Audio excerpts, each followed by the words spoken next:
on this episode. So why do you think that rivalries are the things that make fans more like invested? a TV show. We like our stuff. Let's go Michigan, Ohio State, football, America.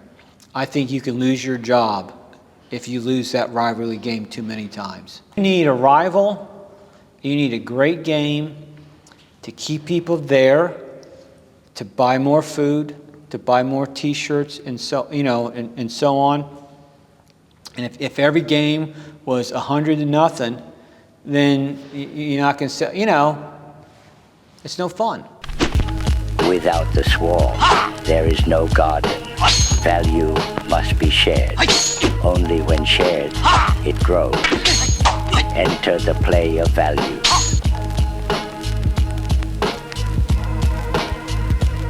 I'm ready. Yep. Yeah. So, okay, hi everyone. Welcome to the Play of Values podcast. This is me, Paulus, and today I'm here with Marc Lochbaum, and we were going to talk about one of the most interesting topics for me personally is the sports rivalries. And Marc here is a sports psychology expert. He is a representative of the same university that I am at Vytautas Magnus University, and he's also a representative from Texas Tech University. Yep. And in my opinion, he's one of the best people to talk about how rivalries influence performance and how it influences the whole sports ecosystem. So thank you, Marc, for doing this. You're welcome. Yep. And so let's roll with our first question. And before we get into the psychology part, I want to know, for you personally, what was the, because we already talked about you being a Chicago Bulls fan. What's the most...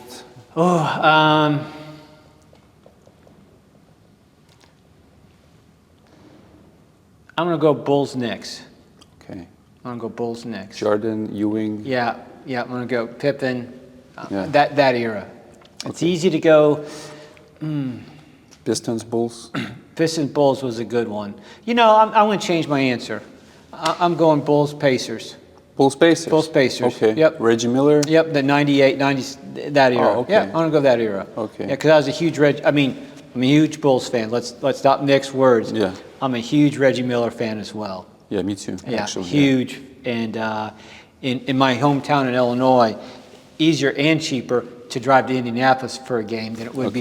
So I saw a number of when Reggie first, when video screens were like Atari type of screens. It was Showtime Reggie, Rick Smits, Mark Jackson. It's hard. That's a good rivalry. And the Reggie Miller was for kids like me who were more about shooting. Before Stephen Curry and all that, everyone wanted to be like Reggie Miller. Yeah. Because he was the first OG sharpshooter. Yeah. Great answer. Yeah. I wasn't expecting that. Thank you. That's I had to think about that. Once Okay. Bulls, Pacers. So in your work with athletes across different sports, in your experience, do players view rivalries differently depending on sports they play, or it's quite similar? I think it's quite similar. I think it's just the word. That's my rival. That's it. Whether it's golf, tennis, basketball, there would be more potential, like synergy on a team. More emotion, because if it's tennis, like I have to conjure up the emotion every time. If it's, Federer versus Djokovic, something like that. They play so often, right? In not the sports teams don't, but in some of those other individual sports, it's so often. It would be hard in golf, as an example, to say every week I'm going against, because they're out there every week, right? So it would be, they're having dinner afterwards. And as a fan, or someone who also did sports, personally, do you feel like that got you more involved into sports? I think it's fun, that's for sure. Yeah, I think it's fun. I think there's a meta-analysis. I was thinking about this, and I can't remember. We don't need to pull it up. Right? We don't need to pull it up. Not the problem. This stuff is fun. It's true about motivation and emotions and fans and whistles and drums and the whole thing. In the end, I'm sure globally it ends up being 50-50, right? Yeah. Because I really am not your rival if I win every time, right? That's not really it should be a rival to make it exciting and be engaging. We should be about equal ability, at least again across a 10-year span or so, what I'm saying. Yeah. If I'm always killing you, then it's not a rival, right? It's just another game. Yeah, and so now our second question. We go to the athletes and primarily we go to NBA because basketball is what our main topic here. So we often hear about like how rivalries helped players become better, like how Magic was obsessed with Bird and Bird was obsessed with Magic, how they were practicing, imagining each other. LeBron recently said like Curry and Durant is what motivates him to push himself harder. And from psychology perspective, what happens in players' mind, like why this is one of the main triggers? Why do we need this external trigger to make us work harder, to find someone to be rivals with? Because let's talk about pro sports or high-level college sports. If I'm already getting paid, right, it's easier to slide, right? But these are professionals, right? No matter what we know about them or think about whatever, again, when the ball's rolled out, I think people play, right? And so I think it's, we don't know LeBron James, but let's use him as an example. It's a tremendous example. His career is amazing because he started scoring and he still scores. Yeah. There's no drop off in that man. There's no drop off. If anything, he seems better, right? And so if he personally feels those type of triggers, being better, going against Kevin Durant, which that's a pretty good go, right? Makes him better. He's not choosing somebody older than himself, right? He's choosing at least. I mean, Steph Curry's just a couple years younger, but people top of their game, still having great moments, incredible moments, and I think that's okay. And when it rolls out and he doesn't feel that, then I would think he retires. Tiger Woods always said, when he takes that ball in the first tee box and puts it in there, and he doesn't feel nerves, he doesn't feel a little ill, then he knows he's going to pick it up and go home, and he'll never do it again, because it is external. Yeah. Right? Because it's me versus you. And yes, golf could be me versus a golf course, but we're talking basketball. I mean, it's contact, right? Yeah. It's contact.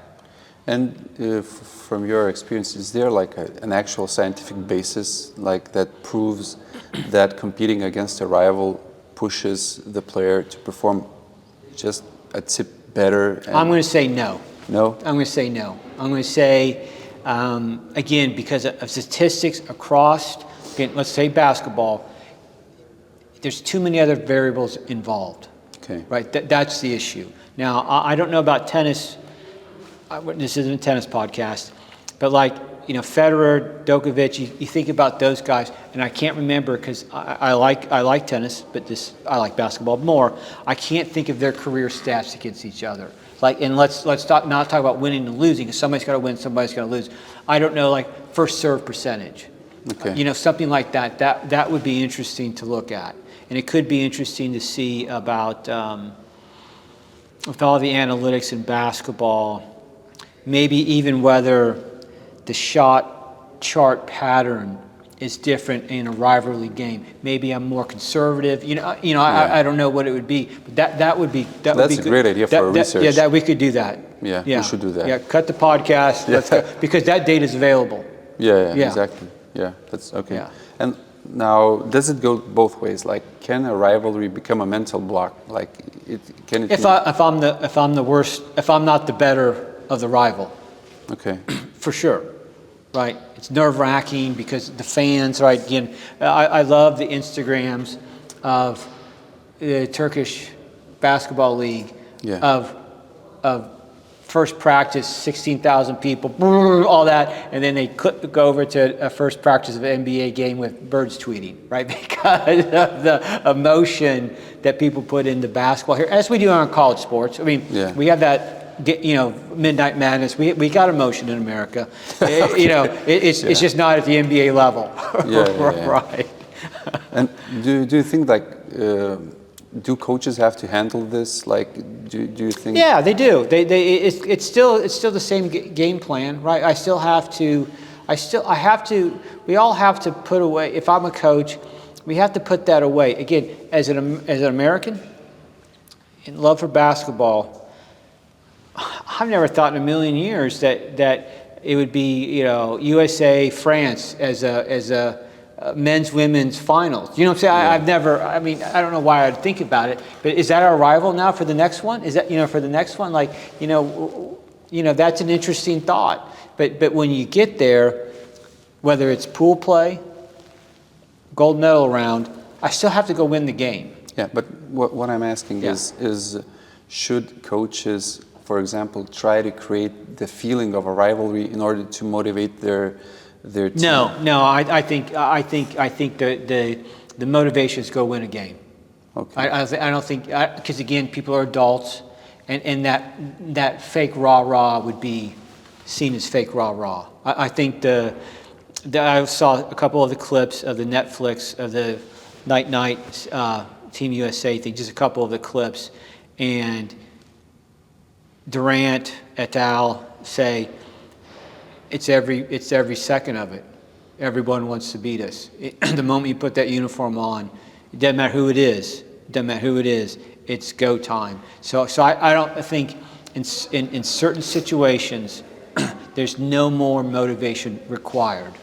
Okay, so we go naturally to our second topic about fans, because what you're saying is for players, yeah, it's important, but it's not that important as we can say. Is it for fans? And why do you think it's more important for the fans than it is for the players? And why do sports rivalries get fans so invested? And we can even take an example. For example, Bird Magic. It created the NBA. And so why do you think that rivalries are the things that make fans more like invested? a TV show. We like our stuff. There's nothing wrong with that. I like my home team or whatever team it might be, and I get invested in it, and I probably spend some money on it. I probably spend some good amount of time on it, and same if somebody likes a Mercedes-Benz versus a BMW. You spend time on it, and it's enjoyable. Our society was built on. I had a sociologist of sport / the growing of America. The cities of Boston, New York, parks and recreational facilities are put because people like to do those things. And they like to go play, and it's a good use of people's time. And then, you get teams built around that, and it's my team. Even if it doesn't have to be the Yankees, it could be my neighborhood stickball team. Yeah, and funny you mentioned Boston and New York, because my next question is about exactly about rivalries between teams and why those. One of the rivalries that I had in mind was Red Sox between Yankees, Madrid, Real, Barcelona. We have Belgrade derbies, all sorts of derbies, and those derbies they are older than the fans, the players. And that's right. Yeah. And let's talk about the whole phenomenon of why people want to associate themselves with these rivalries. Sports matter, right? That's the bottom line. I started a publication with that. I try to think I'm John Steinbeck or something. I'm going to write be a creative writer for a boring, research paper. I want to make it creative, and I thought that's the best one starter I've ever had. Sports matter. Sports matter. I wrote a meta-analysis on athletic identity, right? So my identity as an athlete, I also have that identity as a fan. Yeah. Right? Sports matter. I don't have an identity with a washing machine. I don't have an identity with grocery shopping, right? But I have an identity with something that then elicits great emotion, right? And sports do that. Okay, and going to other people that are affected by the rivalries, like we already talked about coaches, but do you think like those things affect coaches, like they put more emphasis on those games, and then do they take it more personally? I think let's go Michigan, Ohio State, football, America. I think you can lose your job if you lose that rivalry game too many times. Yeah. And you could win all the others, but if you keep losing that one, you're going to lose your job. So I think the answer is they will know when that's more important. And the follow-up question is about owners. And at the end of the day, it's basically not just the coaches, but it's probably more important for team owners, because they're investing into the teams, right? And they're thinking about how these rivalries and wins attract more fans, create more value. And so could you say, like, it's actually more important for the ones that are putting their money into the business? Because sports is business, right? And rivalries is part of that. I mean, you need a rival, you need a great game to keep people there, to buy more food, to buy more T-shirts, and so and so on. And if every game was 100-0, then you're not going to sell. It's no fun. Yeah. Right? It's no fun. People, the most motivated, if we use a motivational theory for anything we do, it's when it's 50-50. Yeah. Right, when 50-50 or 40-60, 60-40, anywhere in that range, you're going to get our best, right? And that's what people want. Yeah, and every Batman needs his Joker, right? Like, you need to be afraid that you can lose. That's right. So that you have the attention. Yeah, you need nothing wrong with that. Yeah. And what's your idea and thoughts about do media overdo it, or the media roles in the rivalries? Because player values is first about sports, but it's about media. And do you think that media should emphasize it, and it helps rivalries help grow? Yeah, it's fun. It's more fun. College Game Day is the greatest morning show on the planet Earth, right? Especially if they're at a rival game. You know, it's fun when they're at a game, but if they're at a game at wherever, and it's really not a rival game, it's just a good place to have College Game Day because one of the teams is highly ranked. It's not nearly as fun if it's Alabama, Auburn, Georgia, Alabama, Texas Tech, Texas Tech, that's not really true. Texas, University of Texas, Texas A&M back in the day. Those are, they're close in proximity. I don't know if that's always true, right? But when you think of Boston and New York, I can get there quickly. I think of some of the college towns, I can get there quickly. I can't think quick enough in Europe to think, it's called derbies, and we have Belgrade Derby, for example, Panathinaikos, Olympiacos, same city, and they're crazy. Proximity helps. Yeah, exactly. In my blog, I have come up with this term hypogenic, and one of the things that the research found is that players, if they want to reach the level of superstar, eventually they need to have a rival. And there are people who say that, for example, the problem with for example, LeBron not being able to be considered the GOAT like Jordan, because in some people's mind he didn't have rivals like Isaiah Thomas, Karl Malone, Hakeem Olajuwon, you name it. Those seem like the big times. Big list of people that you have to overcome. And do you agree with that take, or do you think it's a bit built up by media? I think it's built up by media. Didn't he go to 8 straight finals? Yeah. So that's amazing. That stat is ridiculous, right? That's a ridiculous statistic. So I don't know, whatever, he won 3 of 8. Yeah, that's a separate topic that we can talk about. That's a separate topic. I think. It's just one example. I think it's one example. I think some of it is player position specific, right? Who would LeBron's actual on-floor rival be in the same, because he could play any spot, right? So who when people guard at different positions and do different things. He's a massive human being, right? And so, I mean, who is Kevin Durant's actual rival? Who? He's 6'11", or whatever he is. And he's the best scorer of the basketball. So again, who would physically be his rival? I don't know. But then I can conjure up stuff like the three Pistons against Michael Jordan type of phenomenon. But because like what you're saying about positions is like people don't like. Michael Jordan's biggest rivalry was, for example, with the Utah Jazz, and Stockton and Karl Malone didn't play his position. That's right. Yeah. But yeah, they were major rivals. Yeah. Gary Payton. Yeah. Not the same position, but major rival. Yeah. And yeah, just I took them as an example. That's a great example. No, I think we can then find great examples where we can't name it just for whatever reason. I don't know if Patrick Ewing's rival was really Hakeem Olajuwon. I don't know if that's really true. Yeah, but what I'm saying, like for example, we can go to boxing, okay, and then Muhammad Ali considered the GOAT. Yep. Yeah, probably nobody argues with that.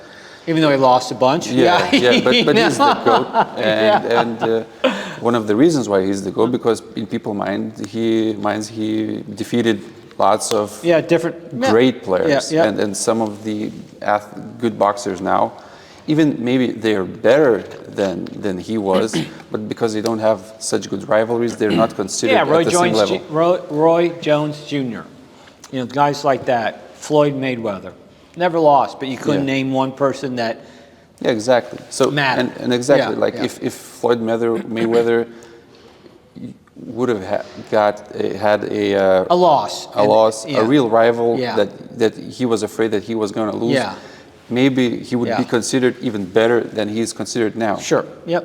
So Rocky's Rocky because he lost a bunch and came back. Yeah, exactly. So it's a very interesting topic, in my opinion. And it is. Yeah. So at the end of the day, what do you think? Like, do players need rivalries to be considered good? I think they make them up whether they're there or not because it's an ego-driven thing.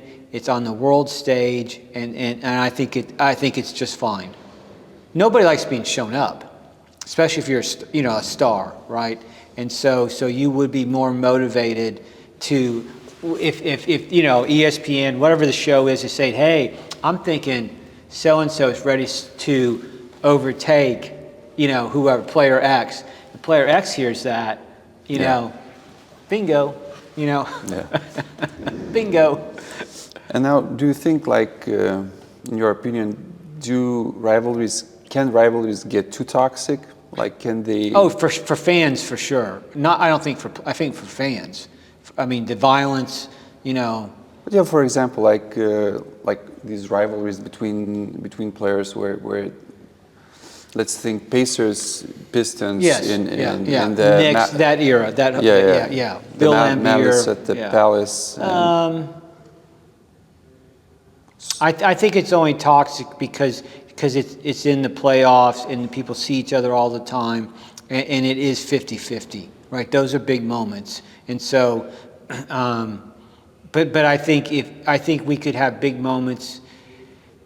You don't have big moments when you're up 50 points, right? You could be chippy a little bit, but it's not going to be a fist fight, right? Most likely, right? Because it's not that rebound and that loose ball that we dove for and I smashed you in the face to call a timeout.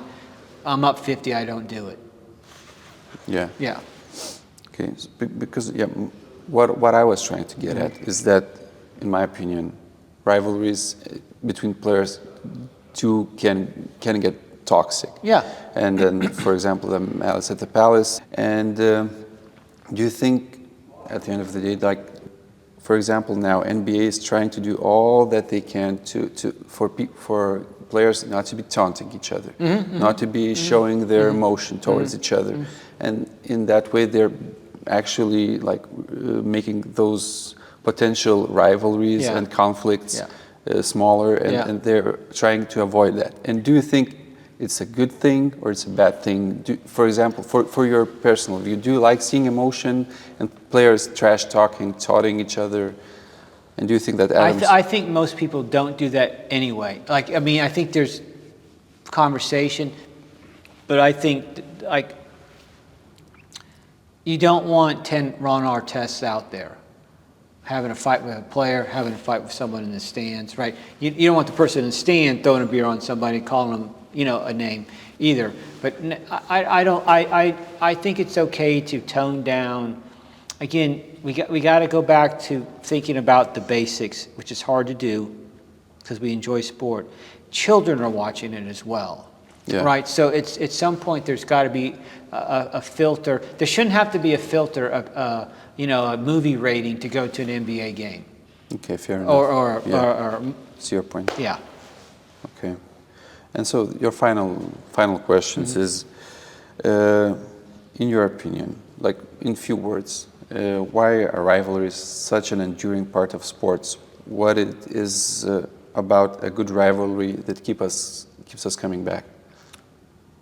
We like to cheer for people, whether it's Tom Cruise in Mission Impossible or our favorite players and teams, and I think it's part of the evolution of our societies. I think we've got free time, and we can spend our free time how we want to, and it's fun to be part of a team.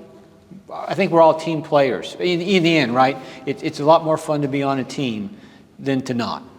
Okay, and finally, how can we enjoy rivalries as fans and be passionate about it, but in a respectful way?